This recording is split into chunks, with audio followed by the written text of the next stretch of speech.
Bharatiya Janata party ने लोकसभा में पूरी की पूरी 7 सीटों पर कब्जा कर लिया था।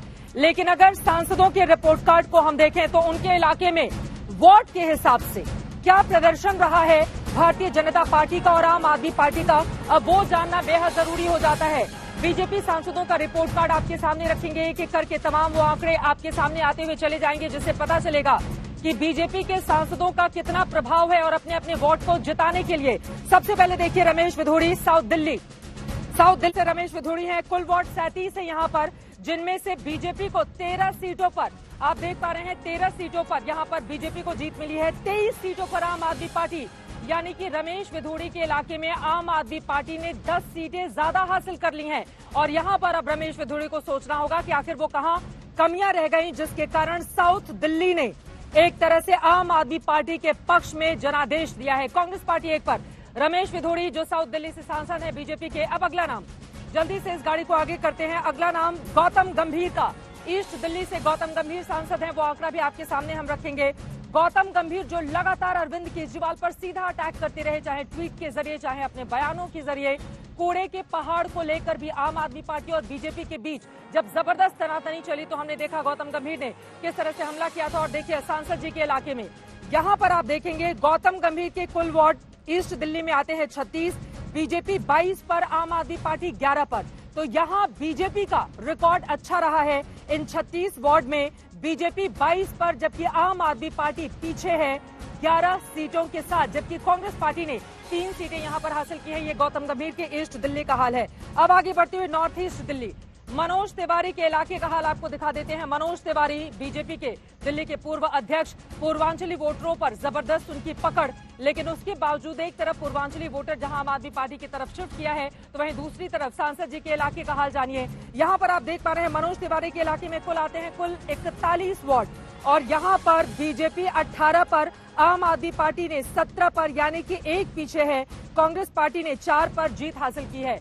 बीजेपी 18 पर, आम आदमी पार्टी 17 पर, कांग्रेस पार्टी 4 पर। और यहाँ पर भी देखा जाए तो एक तरह से कांटे की टक्कर मनोज तिवारी के इलाके में बीजेपी और आम आदमी पार्टी के बीच रहा है। बीजेपी सांसदों का 3 सांसदों का रिपोर्ट कार्ड हमने आपको दिखा दिया है। और अब आगे बढ़ते हुए अगला नंबर लेकर आते हैं, और यहाँ पर डॉक्टर हर्षवर्धन, चांदनी चौक से आप सांसद हैं। मुझे लगता है ये गाड़ी आगे की जाए ताकि अगले सांसद का भी रिपोर्ट कार्ड हम सामने रखें। डॉक्टर हर्षवर्धन चांदनी चौक से हैं, कुल वार्ड 30 है वहां पर, बीजेपी 16 पर, आम आदमी पार्टी 14 पर। तो चांदनी चौक में बीजेपी का प्रदर्शन थोड़ा अच्छा रहा है। प्रवेश वर्मा वेस्ट दिल्ली से सांसद हैं, कुल वार्ड 38 हैं, बीजेपी 14 पर, आम आदमी पार्टी 24 पर। प्रवेश वर्मा को सोचना होगा कि आखिर वो क्या कारण रहे कि प्रवेश वर्मा के इलाके में, आपको बताते चले कि आम आदमी पार्टी ने अच्छा प्रदर्शन किया है बीजेपी के मुकाबले। मीनाक्षी लेखी नई दिल्ली से हैं, कुल वार्ड 25, बीजेपी 5 पर, बहुत बुरा प्रदर्शन। आम आदमी पार्टी 20 पर, मीनाक्षी लेखी के इलाके में, ये आंकड़ा आपके सामने है, देखिए मीनाक्षी लेखी के इलाके नई दिल्ली में जबरदस्त तरीके से आम आदमी पार्टी का झाड़ू चला है। और यहाँ पर आप 20 पर, बीजेपी सिर्फ 5 पर सिमटती हुई नजर आ रही है।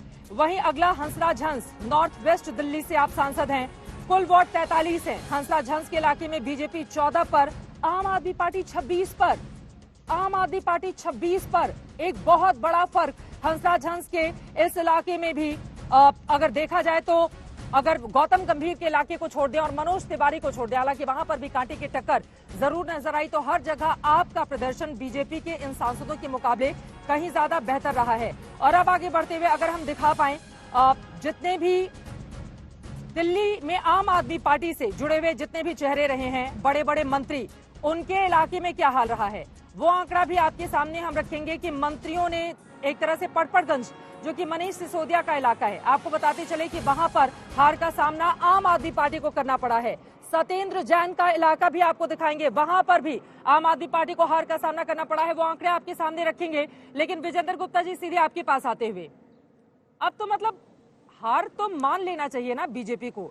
सर आंकड़ों में आम आदमी पार्टी आपसे कहीं ज्यादा आगे है, लेकिन सुबह से लेकर शाम तक दिल्ली का कोई भी नेता मानने को तैयार नहीं है कि मेयर आपका बनेगा। क्या है ये आत्मविश्वास की वजह, या अति आत्मविश्वास का शिकार तो नहीं हो रही है बीजेपी? देखिए चित्रा जी, मैं चुनाव तो खैर मेयर का भी जब होगा जब बात कर लेंगे, लेकिन अभी फिलहाल अगर देखा जाए तो आम आदमी पार्टी के नेता केजरीवाल जी कह रहे थे हमने काम किया है दिल्ली में, लेकिन उनका वोट प्रतिशत विधानसभा में लगभग 54 से 55% था, जो घट करके 42% रह गया। और भारतीय जनता पार्टी जिसका वोट शेयर 39% से ज्यादा है, तो कुल मिलाकर के मात्र 2-2.5% वोट का अंतर रह गया आम आदमी पार्टी और बीजेपी में।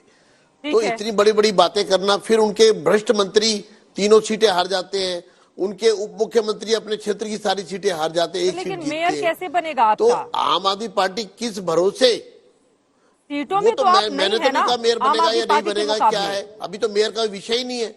आज देखिए, मैं इतना कहूंगा कि आज चुनाव परिणाम आए हैं, मेयर का चुनाव जब होगा 10-15 दिन में, कब होगा, क्या होगा, कब हाउस बैठेगा, वो एक अलग विषय है।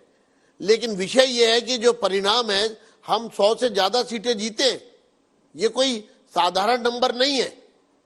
आम आदमी पार्टी, अगर केजरीवाल जी लोगों को गुमराह करना चाहते हैं अपनी स्थिति से, तो वो ये समझ लें कि किस तरह उन्होंने निगम को प्रताड़ित किया, किस तरह निगमों के फंड्स को रोका और एक षड्यंत्र किया। उसके बावजूद आज दिल्ली के लोगों ने 39% से ज्यादा वोट भाजपा को देकर और मात्र 2-2.5% के अंतर पर वो अगर ये कहते हैं कि दिल्ली ने उनको जिताया है, तो ये उनकी भूल है।